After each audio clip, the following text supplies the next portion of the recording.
Baghdad एक अजीम शान शहर था जो अपनी तजारत, सकाफत और इल्म के लिए मशहूर था। इस शहर में इल्मी ख्वाजा नामी एक ताजिर रहता था।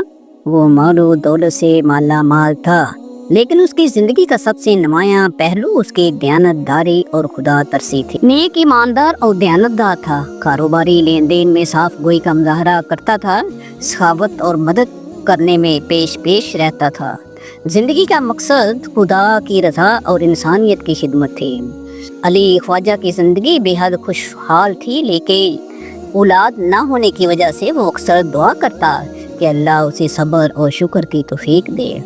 एक दिन अली ख्वाजा ने एक अहम कारोबारी मौके की वजह से एक तवील सफ़र पर जाने का इरादा किया। सफ़र के दौरान उसकी सबसे बड़ी फिक्र ये थी कि उसको जमा पूंजी महफूज रहे। इसने फैसला किया कि अपनी दौलत का बड़ा हिस्सा किसी करीबी दोस्त के पास अमानतन रखवा दे ताकि ये महफूज रहे।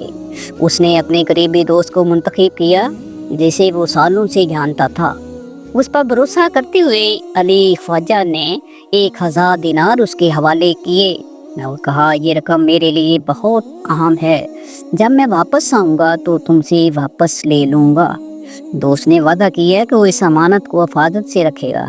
अली ख्वाजा का सफ़र चंद महीनों का था, लेकिन कारोबारी मामलात में पेचीदगी की वजह से ये कई सालों तक तवील हो गया। दोस्त ने सोचा कि अली ख्वाजा शायद वापस ना आए, और अगर आए भी तो अमानत का मुतालबा ना करेगा। लालच और खुदगर्जी ने उसे गुमराह कर दिया और उसने अमानत को अपना समझ लिया। कई बरसों बाद अली ख्वाजा वापस बगदाद आया। वो सीधा अपने दोस्त के पास गया और नहायत अदब से अपनी अमानत वापस तलब की। दोस्त ने हैरानगी का इजहार करते हुए कहा, कौन सी अमानत? तूने मेरे पास कोई रकम नहीं रखी थी। दोस्त के इनकार पर अली ख्वाजा हैरान और परेशान हो गया। उसने अपनी बात समझाने की कोशिश की, लेकिन दोस्त ने झूठ बोलने पर इसरार किया। मामला शिद्दत इख्तियार कर गया और अली ख्वाजा को ये मसला अदालत में ले जाना पड़ा। काजी के सामने दोनों पेश हुए। अली ख्वाजा का दावा। अली ख्वाजा ने कहा, मैंने 1000 दिनार अपने दोस्त के पास अमानतन रखवाए थे। ये मेरा हक है कि वो रकम मुझे वापस मिले। दोस्त का इनकार। दोस्त ने झूठी कसम खाते हुए कहा, ये झूठ बोल रहा है, मेरे पास कोई अमानत नहीं रखी गई थी। काजी ने अली ख्वाजा से गवाहों या तहरीरी सबूत के बारे में पूछा। अली ख्वाजा के पास कोई गवाह या तहरीरी सबूत नहीं था। काजी ने कहा कि वो गवाह या सबूत के बगैर फैसला नहीं ले सकते। ये मामला एक दानिशमंद बुजुर्ग तक पहुंचा जो अपने इल्म और हिकमत के लिए मशहूर थे। बुजुर्ग ने अली ख्वाजा की बात सुनी और कहा, हम हिकमत और तदबीर से सच को जाहिर करेंगे। बुजुर्ग ने कहा, अली ख्वाजा, वो जगह याद करो जहाँ तुमने अमानत दी थी। हमें उस जगह से रहनुमाई मिलेगी। अली ख्वाजा ने बताया कि अमानत दबा के एक मखसूस कोने में दी गई थी। बुजुर्ग ने काजी से कहा कि दोस्त से उस जगह के बारे में सवालात किए जाएंगे। दोस्त से पूछा गया, क्या तुम बाग के उस कोने में मौजूद थे जहाँ अली ख्वाजा ने अमानत दी?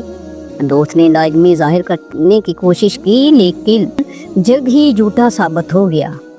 बुजुर्ग की हिकमत ने दोस्त को इस कदर उलझा दिया कि उसने झूठ बोलने में गलती कर दी और हकीकत जाहिर हो गई। काजी ने फैसला दिया कि अली ख्वाजा को इसकी रकम वापस कर दी जाए। दोस्त को झूठ और बददियानती पर सख्त सजा दी गई ताकि वो दूसरों के लिए इबरत बने। कहानी के अहम सबक।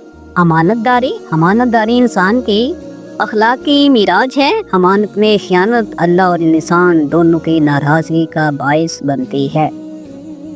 लालच और झूठ हमेशा शर्मिंदगी और सजा का सबब बनते हैं। दानाई और हिकमत से बज़ाहिर नामुमकिन मामलात को भी सुलझाया जा सकता है।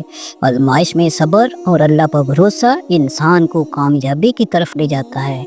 ये कहानी इंसान को याद दिलाती है कि ज़िंदगी में नेकी, दयानतदारी और हिकमत का रास्ता ही सच्चा रास्ता है।